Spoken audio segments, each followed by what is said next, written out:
माँ जी रास्तारू एक शिशु को उठाई जीवन देइथिले सेई शिशु बड़ हेई तांको जीवन नैदेला।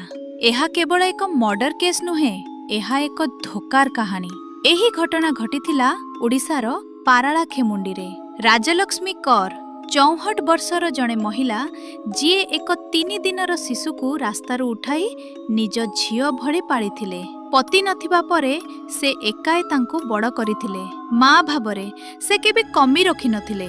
स्नेह, शिक्षा, भल पाइबा सबु किछि देइथिले, किंतु समय सहित झियर जीवन अन्य दिगकु जाई पड़िला। केतेक संपर्क जाहाकु माँ मने करू नथिले सेठारु आरंभ हेला कॉन्फ्लिक्ट। झियोटी 2 जन युवकंक सह क्लोज थिला एवं राजलक्ष्मी एहाकु जोरदार विरोध करुथिले। सेठारु आरंभ हेला एक भयंकर योजना।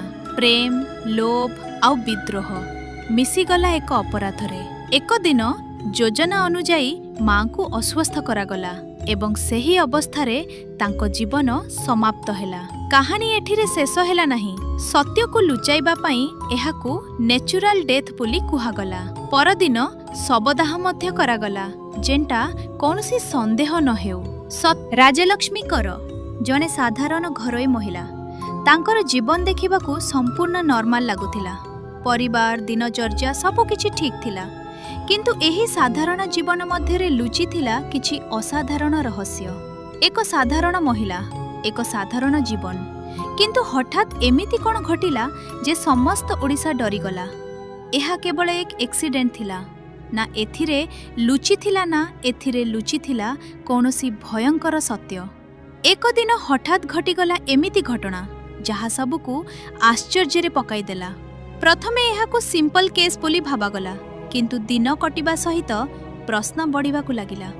से दिन सतरे कौन घटिथिला, किए सत्य कहूछि आउ किए लुचाउछि। केस आगो को बढ़िबा सहित एक परे एक ट्विस्ट बाहरिला।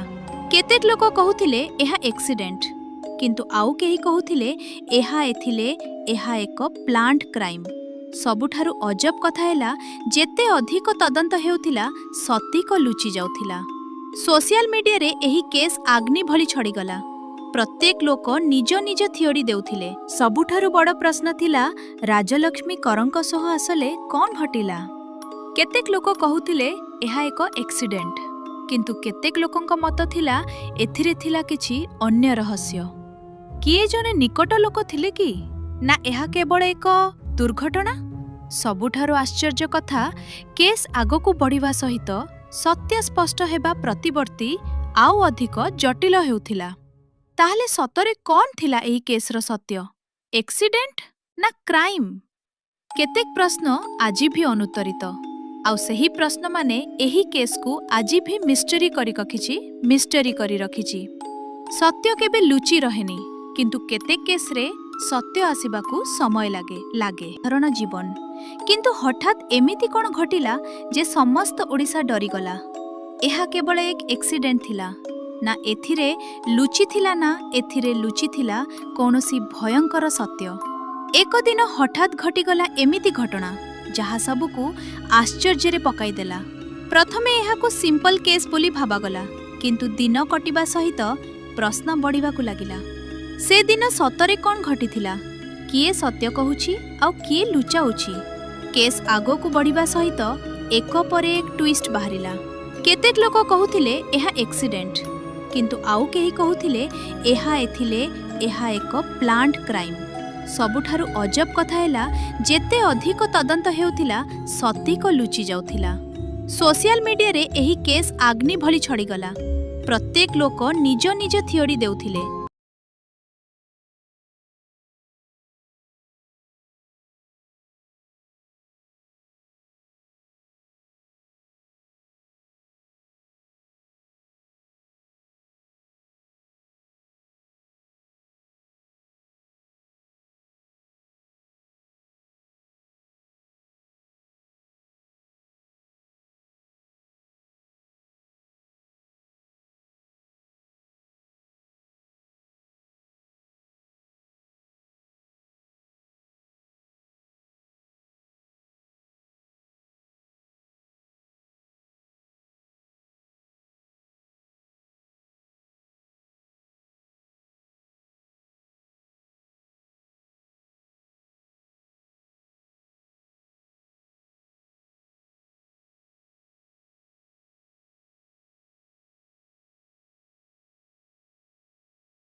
ତାପରେ ଆସିଲା ସେହି ଦିନ ଯେଦିନ ସବୁ କିଛି ବଦଳିଗଲା।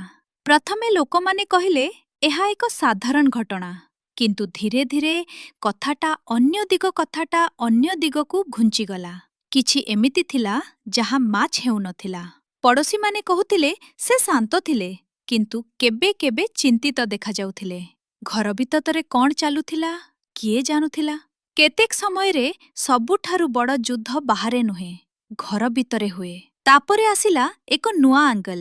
ପ୍ରପର୍ଟି, ଜମି, ଘର, ଟଙ୍କା, ଏହି ଜିନିଷ ଲୋକଙ୍କୁ କେତେ ଦୂରକୁ ନେଇଯାଏ। କେତେକ ଲୋକ କହୁଥିଲେ ଏହା ପଛରେ ଥାଇପାରେ ଲୋଭ। କିନ୍ତୁ ପ୍ରଶ୍ନ ହେଉଛି, ଯଦି ଏହା ସତ୍ୟ, ତାହେଲେ କିଏ? କେବେ କେବେ ଅପରାଧ ଦୂରରେ ହୁଏନି, ଏହା ଆମ ପାଖରେ ହୁଏ। କିଏ ଜଣ ପାଖରେ ହୁଏ? କିଏ ଜଣେ ନିକଟ ଲୋକ, ନା ଏକ ଦୁର୍ଘଟଣା? ସତ୍ୟ ଆଜି ବି ଧୂଆଁରେ ଲୁଚିଛି।